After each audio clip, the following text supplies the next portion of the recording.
If order is injustice then disorder is the beginning of justice, है ना। Disorder को तोड़ना होगा।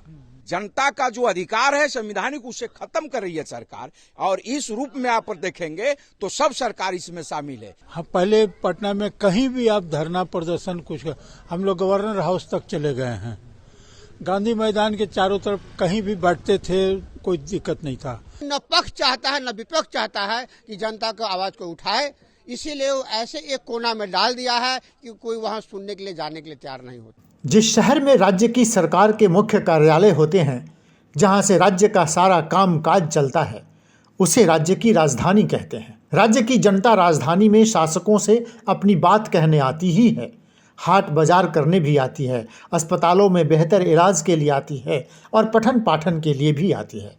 जनता की समस्याओं को सुनना और जनता के लिए बेहतर सुविधाएं मुहैया कराना सरकारों का मुख्य काम है। लेकिन बिहार की सरकार लोकतांत्रिक होने का दंभ तो भरती है, लेकिन जनता की आवाज़ को दबाना और किसी की भी नहीं सुनना सरकारों की नियति बन गई है। बिहार में लोकतांत्रिक सरकार ने धरना प्रदर्शन पर किस तरह से पहरा बैठा रखा है, इसी का जायजा लिया है हमारे संवाददाता कुमार आकाश ने। देखिए कुमार आकाश की ये खास रिपोर्ट। इस वक्त हम मौजूद हैं गर्दनीबाग धरना स्थल पर। यहाँ हम इसलिए खड़े हैं क्योंकि हम आपको गर्दनीबाग धरना स्थल के बारे में कुछ बताना चाहते हैं। गर्दनीबाग थाना और गर्दनीबाग हॉस्पिटल के बीच की जगह है जहाँ पे हम खड़े हैं। हॉस्पिटल की व्यवस्था को इससे बहुत ही कठिनाइयाँ भी होती हैं। इस जगह पर आम लोगों के लिए पानी सफाई की व्यवस्था और जाड़े से बचने के लिए तंबू डालने की व्यवस्था कैसी है, आइए देखते हैं। बिहार की धरती देश के अनेक आंदोलनों और क्रांतियों की जननी रही है। समाज सुधार के अनेक कार्यक्रमों को अंजाम तक पहुंचाया गया है। नए भारत के निर्माण के दौरान महात्मा गांधी की चंपारण यात्रा ने देश का इतिहास बदल दिया, तो लोकनायक जयप्रकाश नारायण ने बिहार के गांधी मैदान से संपूर्ण क्रांति का बिगुल फूंक देश की राजनीति की दिशा बदल दी। आज उसी बिहार की राजधानी में लोकतांत्रिक तरीके से अपनी बात कहने की छूट किसी को नहीं है। बिहार की राजधानी पटना में शांतिपूर्ण तरीके से आंदोलन करने के लिए, प्रदर्शन करने के लिए, धरना देने के लिए कोई जगह नहीं है। आज जो सरकार है ये हमारे जनवादी अधिकारों को धीरे धीरे समाप्त कर रही है और नौकरशाही सरकार है। नौकरशाह जो चाहता है वही आदेश देता है, वही करता है। हाँ, पहले पटना में कहीं भी आप धरना प्रदर्शन हम लोग गवर्नर हाउस तक चले गए हैं, गांधी मैदान के चारों तरफ कहीं भी बैठते थे, कोई दिक्कत नहीं था। आज गांधी मैदान में भी नहीं बैठने देता है। आप 10-15 मिनट, आधा घंटा तक रैली कीजिए, उसके बाद चले जाइए। गर्दनीबाग की स्थिति ये है कि वहाँ के पूरे मोहल्ले के लोग परेशान हैं। न बैठने का, एक रोड के किनारे बैठिए, न पेशाब करने का पेशाब खाना बना है, न पैखाना, न पानी की कोई व्यवस्था, इस तरह का कोई व्यवस्था ही नहीं है। तो हमारे जनवादी अधिकारों को धीरे धीरे समाप्त कर रहा है और एक नौकरशाह प्रवृत्ति की सरकार इस तरह से बन रही है। ये हम लोगों को एक लंबी बड़ी लड़ाई लड़नी होगी। पटना उच्च न्यायालय के पूछने के बाद प्रशासन ने विरोध प्रदर्शन के लिए एक जगह तय कर दिया था। इसके बाद धीरे धीरे लोगों को गांधी मैदान के पास या हड़ताली मोड़ पर जमा होने और विरोध करने से रोक दिया गया था। विरोध प्रदर्शन के लिए सचिवालय के दक्षिण रेलवे लाइन के उस पार जगह दिया गया। सरकार को इसका इंतजाम करना चाहिए। सो सरकार ने पटना के गर्दनीबाग में सड़क के किनारे लोहे की सलाखों से घिरा एक छोटा सा जगह दे दिया है, जहां कूड़े और गंदगी का अंबार है और यहां से आपकी आवाज़ कहीं भी नहीं जा सके, इसका भी पूरा इंतजाम है। जनता की आवाज को कुचलना वह सभी सरकारों की चाल है। सरकारें नहीं चाहती हैं कि आम लोग उनकी आवाज सुने कि किस लिए ये आंदोलन पर बैठे हुए हैं।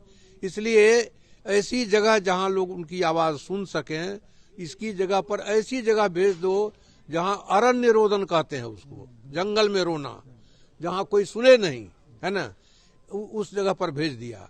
और हम लोगों की ओर से भी कमी हुई है। जितनी पॉलिटिकल पार्टियां हैं, चूंकि सभी सत्ता में मिला जुला करके हैं, इसलिए किसी की ओर से जो विरोध होना चाहिए था कि नहीं ऐसा नहीं होगा।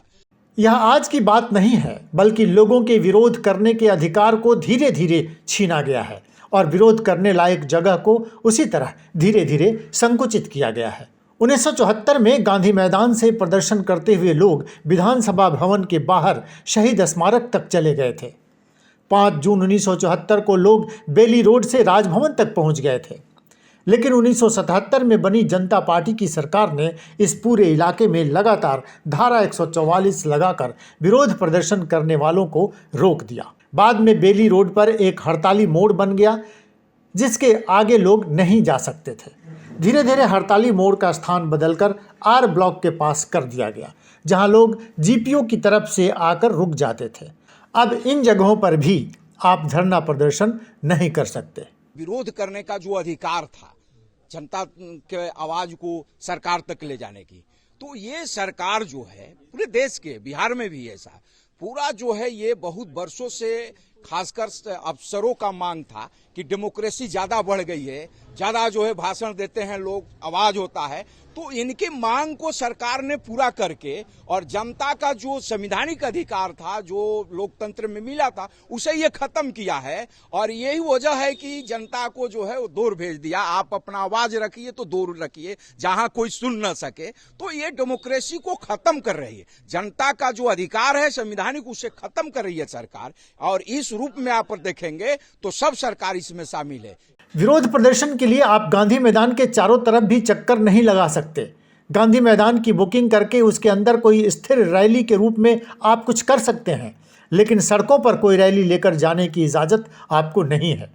यदि यूनिवर्सिटी के इलाके से लोग विरोध प्रदर्शन करते हुए आते हैं तो उन्हें कारगिल चौक से आगे नहीं जाने दिया जाता और हद से हद श्री कृष्ण विज्ञान भवन के पास जेपी गोलंबर तक आने दिया जाता है। हड़ताल प्रदर्शन के लिए जो जगह दी गई है वह इतनी कम है कि पटना में जिस तरह से प्रदर्शन आयोजित होते थे उन्हें अब तो अवैधानिक ही कहा जाएगा। हड़ताली मोड़ पर होता था, बाद में आर ब्लॉक पर होता था। इस सब को खत्म करके कहाँ एक हाईकोर्ट के जज के कहने पर कर दिया उसको, क्या कहते हैं, गर्दनी बाग में, जहाँ के बारे में आप कह रहे हैं। इसलिए यह अधिकार की लड़ाई है और इस अधिकार के लिए जनता को आना होगा रोड पर और लड़ करके अधिकार को। देखिए, if order is injustice then disorder is the beginning of justice, है ना। डिसऑर्डर को तोड़ना होगा सरकार के इस आदेश के खिलाफ कि हम हमारा यह जनतांत्रिक अधिकार है और हम लड़कर इसको हासिल करेंगे, भीख मांग करके नहीं।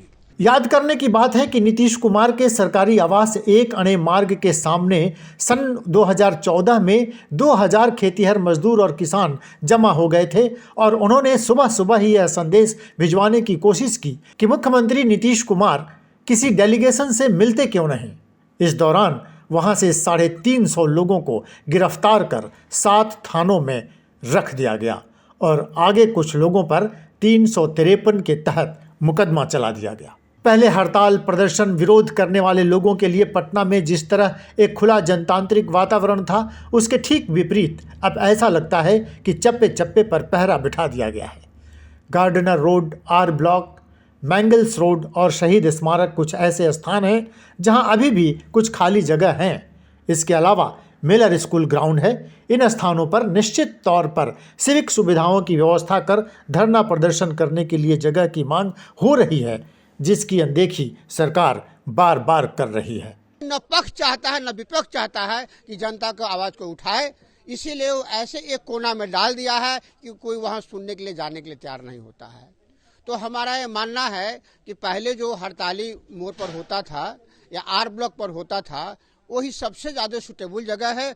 उसी जगह पर फिर उसको स्थापित किया जा सकता है, यही हमारा मानना है। हैरान करने वाली बात है कि आंदोलन, विरोध और प्रदर्शन के जिन माध्यमों से भारत में आज़ादी आई, जिन माध्यमों से व्यापक आंदोलन चले, कहा जाता है कि 1974 में भारत की दूसरी आज़ादी की लड़ाई लड़ी गई, उन्हीं माध्यमों के प्रति आज बिहार की सरकार असहिष्णु है।